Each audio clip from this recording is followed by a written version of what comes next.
Kita akan berdoa, syukur kami persembahkan ke depan Allah Bapa dalam surga. Engkau Bapa yang baik, yang kasih setiamu tidak berkesudahan. Kalau saat ini kami dapat kembali menerima firman Tuhan, ini juga bukti kebaikan Tuhan, bukti kasih setia Tuhan yang tidak berkesudahan. Karena Tuhan yang kami sembah, Tuhan yang setia memegang perjanjian. Kami mohon Engkau membimbing kami dengan kuasa Roh-Mu, mulai dari hamba-Mu yang akan menyampaikan firman-Mu, lengkapi dengan roh hikmat dan kuasa. Hamba-Mu mohon biar kuasa Roh-Mu menguasai seluruh kehidupan hamba-Mu ini, baik hati, pikiran, perkataan, konsentrasi. Demikian juga menyertai semua umat-Mu yang mendapat kesempatan untuk mendengar firman-Mu, karena kami menyadari bahwa kehidupan kami serba terbatas, baik dengan hikmat hamba-Mu, dengan kekuatan yang ada hamba-Mu. Sebabnya Mu berharap kuasa Roh-Mu yang bekerja, roh yang tidak terbatas, hikmat, kuasa, dan jangkauannya. Tuhan, terima kasih.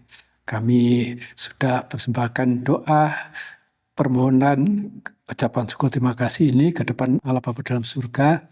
Kami alaskan hanya dengan menyebut di dalam nama Tuhan Yesus Kristus. Amin. Salam sejahtera dalam nama Tuhan Yesus. Segala hormat, kebesaran, kemuliaan kita persembahkan hanya bagi Dia saja, karena memang Dialah satu-satunya Allah yang patut dipuji, disembah, ditinggikan, diagungkan, dimuliakan. Karena Dia Allah yang kami sembah, Allah yang kita sembah, Allah yang besar dan ajaib, yang telah melakukan perbuatan-perbuatan besar dengan keajaiban. Dia Allah di atas segala Allah, Allah yang tidak dapat disamakan dengan Allah-Allah lain. Dia Allah yang baik, yang kasih setianya tidak berkesudahan. Kalau kita masih bisa mendapat kesempatan mendengar firman Tuhan, menerima firman Tuhan, ini juga merupakan bukti kebaikan Tuhan, bukti kasih setia Tuhan yang tidak berkesudahan. Walaupun firman Tuhan yang kita dengar memang bisa merupakan janji-janji yang memberi pengharapan, yang memberikan kekuatan. Tapi firman Tuhan itu ada kalanya menegur, menyatakan kesalahan, memperbaiki apa yang tidak benar dalam kehidupan kita. Tetapi itu semua bukti kebaikan Tuhan, bukti kasih setia Tuhan. Dan pada kesempatan ini kita akan memperhatikan firman Tuhan yang akan kita baca dari Injil Lukas 19 ayat 41 sampai 44. Injil Lukas pasal 19 ayat 41 sampai ayatnya yang ke-44. Dan ketika Yesus telah dekat dan melihat kota itu, ia menangisinya. Katanya, "Wahai, betapa baiknya jika pada hari ini juga engkau mengerti apa yang perlu untuk damai sejahteramu. Tetapi sekarang hal itu tersembunyi bagi matamu. Sebab akan datang harinya bahwa musuhmu akan mengelilingi engkau dengan kubu, lalu mengepung engkau dan mengimpit engkau dari segala jurusan, dan mereka akan membinasakan engkau beserta dengan pendudukmu, dan pada tembokmu mereka tidak akan membiarkan satu batu pun tinggal terletak di atas batu yang lain, karena engkau tidak mengetahui saat bila mana Allah melawat engkau." Ya, dan peristiwa ini atau ucapan Tuhan ini diucapkan oleh Tuhan pada waktu Tuhan memasuki Yerusalem. Dan Tuhan memasuki Yerusalem pada kali ini kelihatannya sangat istimewa. Karena sebelumnya Tuhan itu juga sering datang ke Yerusalem. Karena Tuhan secara manusia berdomisili di tanah Galilea. Pada waktu dibesarkan di Nazaret, kampung tempat tinggal orang tuanya secara manusia, kemudian tinggal di Kapernaum. Tetapi seringkali juga datang ke Yerusalem yang ada di tanah Yudea, khususnya pada hari raya orang Yahudi. Karena Tuhan Yesus secara manusia adalah orang Yahudi dari keturunan Daud. Ya, di Injil Yohanes pasal 2, pada hari raya Paskah, Tuhan juga datang ke Yerusalem, kemudian menyanyikan bait Allah. Di Injil Yohanes pasal 5, di sana dikatakan bahwa Tuhan Yesus juga datang ke Yerusalem untuk ikut merayakan salah satu hari raya orang Yahudi. Kemudian pada Injil Yohanes pasalnya yang ke-7, Tuhan Yesus datang ke Yerusalem untuk mengikuti hari raya Pondok Daun. Ya, jadi semua hari raya orang Yahudi yang sudah ditentukan dalam kitab Taurat, ya di sana dikatakan 3 tahun kamu akan datang ke Yerusalem untuk merayakan 3 hari raya besar orang Yahudi itu juga diikuti oleh Tuhan. Tetapi yang terjadi kali ini berbeda dengan waktu-waktu sebelumnya kalau Tuhan Yesus itu datang ke Yerusalem. Sebab di kisah ini diceritakan pada waktu Tuhan Yesus berada di dekat Betfagi dan Betani. Tuhan Yesus menyuruh kedua muridnya untuk pergi ke kampung yang ada di depannya. Kemudian diperintahkan melepaskan keledai untuk Tuhan gunakan, Tuhan pakai. Dan Tuhan berpesan, kalau ada yang bertanya kenapa engkau melepaskan keledai itu, Tuhan berpesan supaya muridnya itu mengatakan karena Tuhan menghendaki. Dan apa yang diberitahukan oleh Tuhan kepada muridnya itu betul terjadi. Pada waktu muridnya itu melepaskan keledai, memang ada yang bertanya. Dan muridnya menjawab seperti yang Tuhan pesankan, bahwa Tuhan menghendaki. Ya, dan rupanya pada waktu itu memang Tuhan Yesus sudah dikenal di kampung itu juga, sehingga pada waktu muridnya itu melepaskan keledai tidak dianggap sebagai pencuri, tapi dibiarkan. Dan setelah keledai itu dibawa kepada Tuhan, murid-muridnya membantu Tuhan untuk naik ke atas keledai itu, dan kemudian mengadakan perjalanan menuju ke Yerusalem. Dan setelah dekat di Yerusalem, dan Tuhan melihat kota itu, kemudian terjadi suatu pujian dari murid-murid. Untuk ini kita akan baca ayat 37.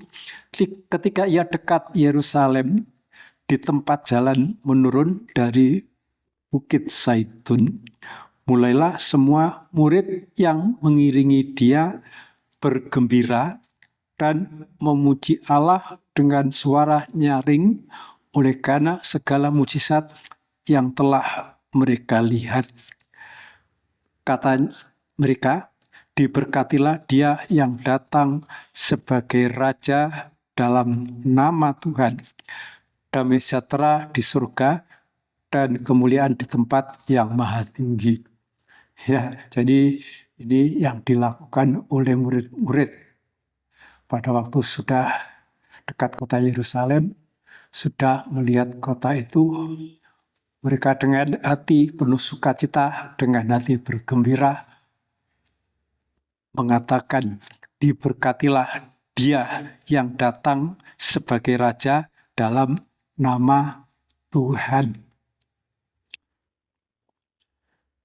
Damai sejahtera di surga dan kemuliaan di tempat yang maha tinggi.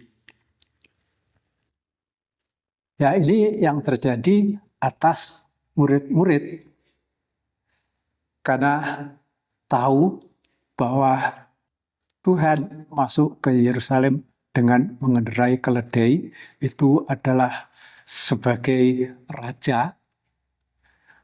Dan itu menggenapi apa yang tertulis, yang dinubuatkan dalam kitab Nabi Zakaria. Dan pada ayatnya yang ke-37 tadi, mereka itu begitu bergembira, begitu bersukacita, karena mereka melihat tanda-tanda mukjizat, tanda-tanda ajaib yang sudah diperbuat oleh Yesus, oleh Tuhan Yesus. Murid-murid itu melihat, menyaksikan, bahkan juga seringkali mengalami sendiri.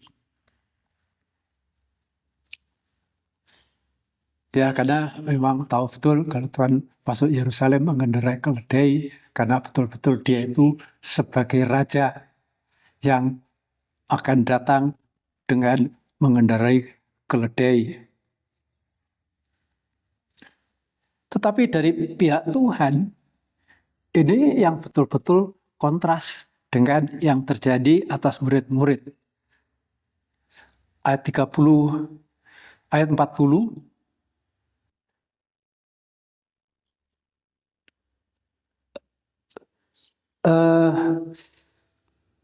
jawabnya, aku berkata kepadamu, jika mereka ini diam, maka batu akan berteriak. Jadi pada waktu murid-murid Tuhan itu begitu ramai, dengan penuh sukacita, dengan penuh kegirangan, memuliakan Tuhan, yang mereka kenal, mereka akui, mereka percaya sebagai Raja yang datang dalam nama Tuhan. Orang Farisi minta kepada Tuhan supaya Tuhan menyuruh mereka itu diam, tetapi Tuhan menjawab, jika mereka itu diam, maka batu ini akan berteriak memuji Tuhan. Ayat 41, dan ketika Yesus telah dekat dan melihat kota itu, ia menangisinya. Nah, ini betul-betul berlawanan dengan apa yang ada dalam hati murid-murid. Sementara mereka dekat Yerusalem sudah melihat kota itu dengan hati yang penuh sukacita, dengan hati yang bergembira, memuji, memuliakan Tuhan. Tapi Yesus sendiri setelah dekat kota itu dan melihat kota itu, malah menangisi kota itu. Karena Tuhan Yesus tahu apa yang akan terjadi atas kota itu. Ayat 42 saya baca ulang. Dia menangisi dan berkata, katanya, wahai, betapa baiknya jika pada hari ini juga engkau mengerti apa yang perlu untuk damai sejahteramu. Tetapi sekarang hal itu tersembunyi bagi matamu. Nah, ini yang menyebabkan Tuhan Yesus menangis. Karena pada hari ini atau Tuhan Yesus datang itu sebetulnya untuk mendatangkan damai sejahtera. Tetapi itu tersembunyi, terlindung dari mata orang, khususnya untuk isi kota Yerusalem pada umumnya, tapi itu juga rupanya yang akan dilihat, disaksikan oleh para murid itu. Ayat 43 dan 44, sebab akan datang harinya bahwa musuhmu akan mengelilingi engkau dengan kubu, lalu mengepung engkau dan menghimpit engkau dari segala jurusan. Ya, Tuhan Yesus tahu bahwa segala musuhnya itu akan datang mengelilingi dengan berkubu ya. Ya, tentunya kubu yang didirikan dalam waktu yang singkat, darurat ya, mungkin kemah itu. Lalu mengepung engkau dan menghimpit engkau dari segala jurusan. Ayat 44, dan mereka akan membinasakan engkau beserta dengan pendudukmu, dan pada tembokmu mereka tidak akan membiarkan satu batu pun tinggal terletak di atas batu yang lain, karena mereka tidak mengetahui saat bila mana Allah melawat engkau. Nah, ini yang akan terjadi, yang akan dialami oleh kota Yerusalem beserta dengan penduduknya, dan juga bait Allah yang begitu megah, begitu mewah, begitu kuat, begitu kokoh, yang menjadi kebanggaan orang Yahudi. Karena kota Yerusalem akan dibinasakan dengan penduduknya, dan batu yang disusun, baik itu untuk bangunan bait Allah maupun untuk tembok kota Yerusalem, semua akan diruntuhkan, sehingga tidak tersusun batu yang satu di atas batu yang lain. Dan apa yang dikatakan oleh Tuhan ini memang betul-betul terjadi. Ya, sekitar tahun 70. Tuhan mengatakan ini sekitar tahun 33. Atau mungkin sekitar pertengahan tahun, antara tahun 33 sampai tahun 34. Kemudian ini betul-betul terjadi pada tahun 70, pada waktu bait Allah diruntuhkan oleh Jenderal Titus. Jadi ini makan waktu antara 35 tahun ya, yang dikatakan oleh Tuhan ini betul-betul terjadi. Karena mereka tidak mengetahui saat bila mana Allah melawat mereka. Ya, Tuhan sebetulnya mengadakan lawatan kepada umatnya ini melalui kedatangan Tuhan Yesus. Dan Tuhan Yesus tahu persis kalau dia datang pada hari raya Paskah yang terjadi di sini, itu berbeda dengan pada waktu Tuhan Yesus datang pada hari raya Paskah sebelumnya, seperti yang terjadi di Injil Yohanes pasalnya yang kedua. Karena kalau Tuhan Yesus datang ke Yerusalem pada hari raya Paskah kali ini, karena Tuhan itu mau menggenapi nubuatan yang Tuhan nyatakan melalui pengorbanan anak domba Paskah.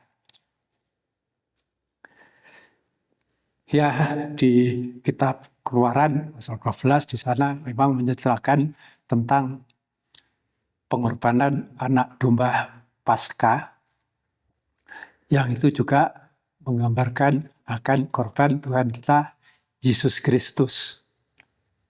Dan Tuhan tahu persis kalau dia datang ke Yerusalem memang untuk menggenapkan nubuatan tentang penyembelihan anak domba Paskah. Dan Tuhan tahu persis kalau dia datang ke Yerusalem pada waktu itu memang akan mengalami penganiayaan. Ya, sebelumnya pada waktu di perjalanan Tuhan sudah mengatakan kepada murid-muridnya pada waktu Tuhan menyatakan akan penderitaannya. Ya, Tuhan mengatakan kita menuju ke Yerusalem. Nanti di Yerusalem anak manusia akan ditangkap oleh para tua-tua Yahudi, oleh ahli Taurat, oleh orang Farisi, kemudian dianiaya dan dibunuh. Tetapi pada hari yang ketiga, anak manusia itu akan dibangkitkan.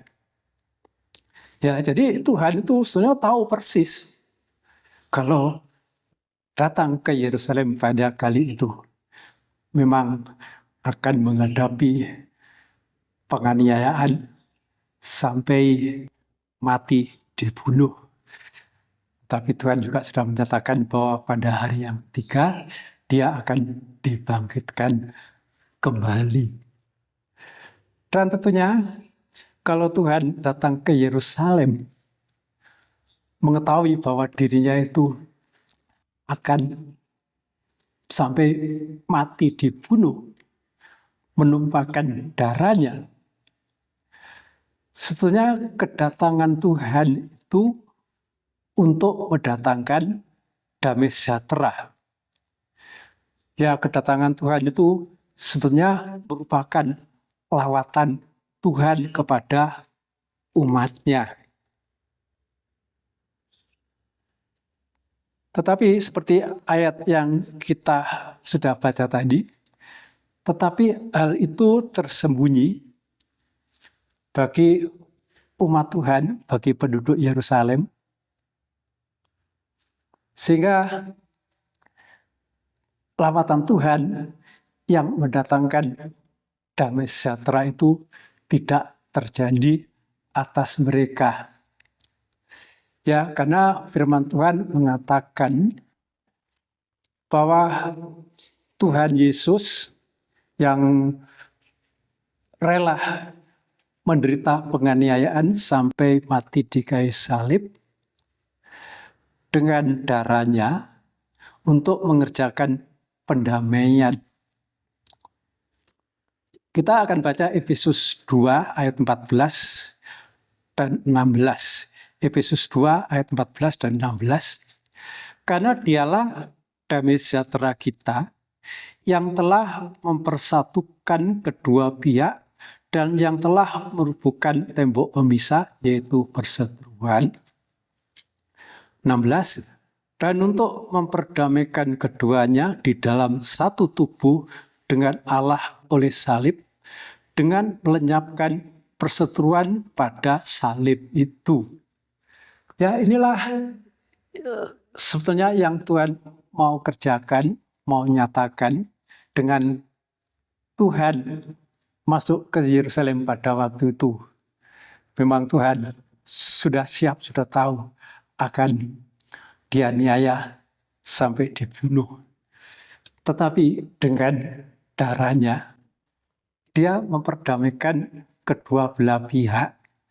Dan kedua belah pihak di sini itulah perdamaian antara Israel dengan bangsa-bangsa lain.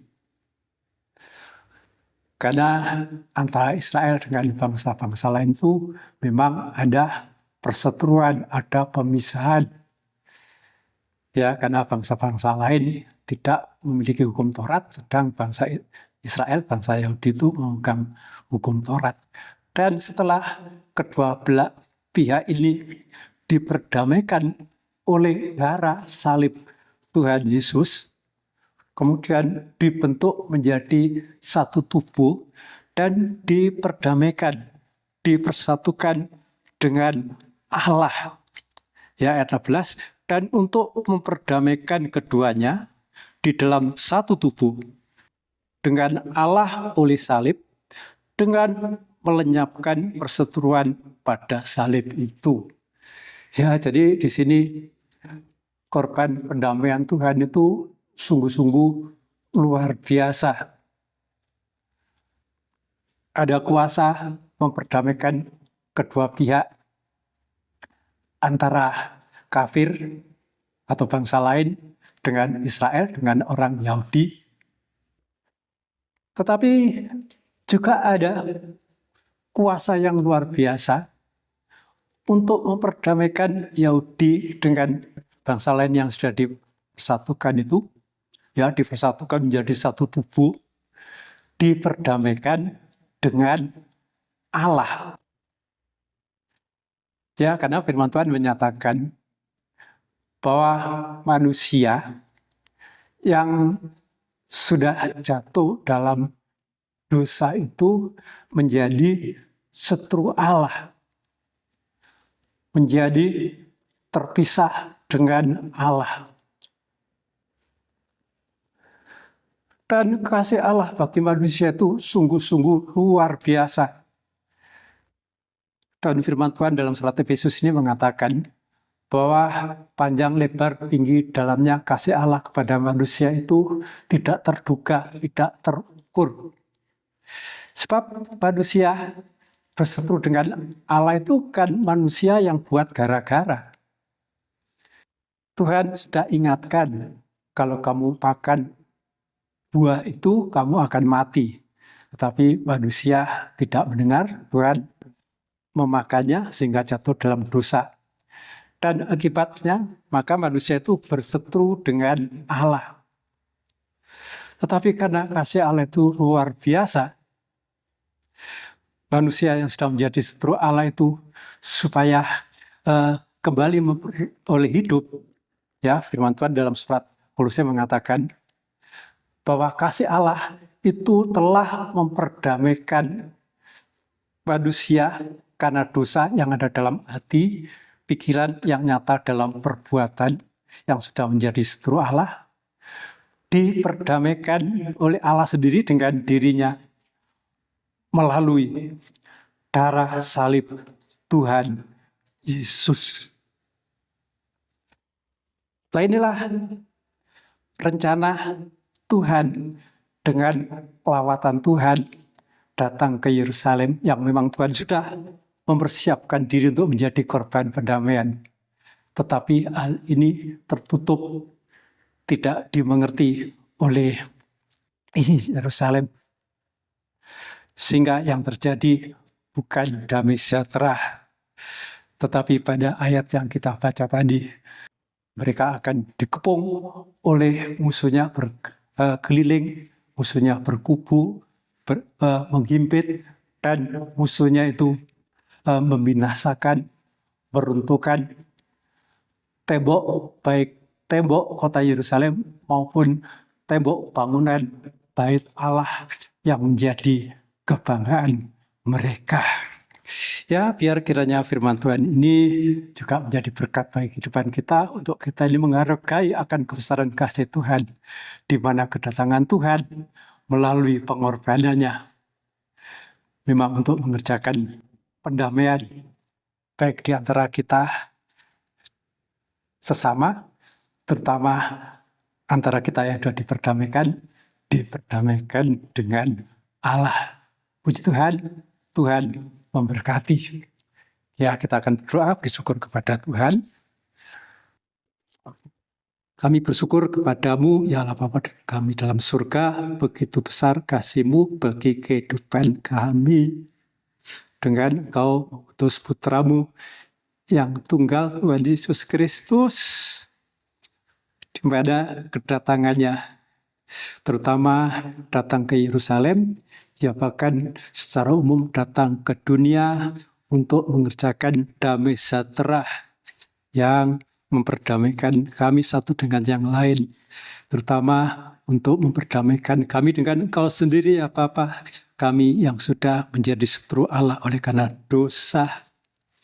Sehingga kalau kami mengerti ini, kami menghargai akan korban pendamaian Tuhan. Pasti damai sejahtera yang Tuhan rancangan, yang Tuhan inginkan terjadi itu pasti terjadi atas kehidupan kami.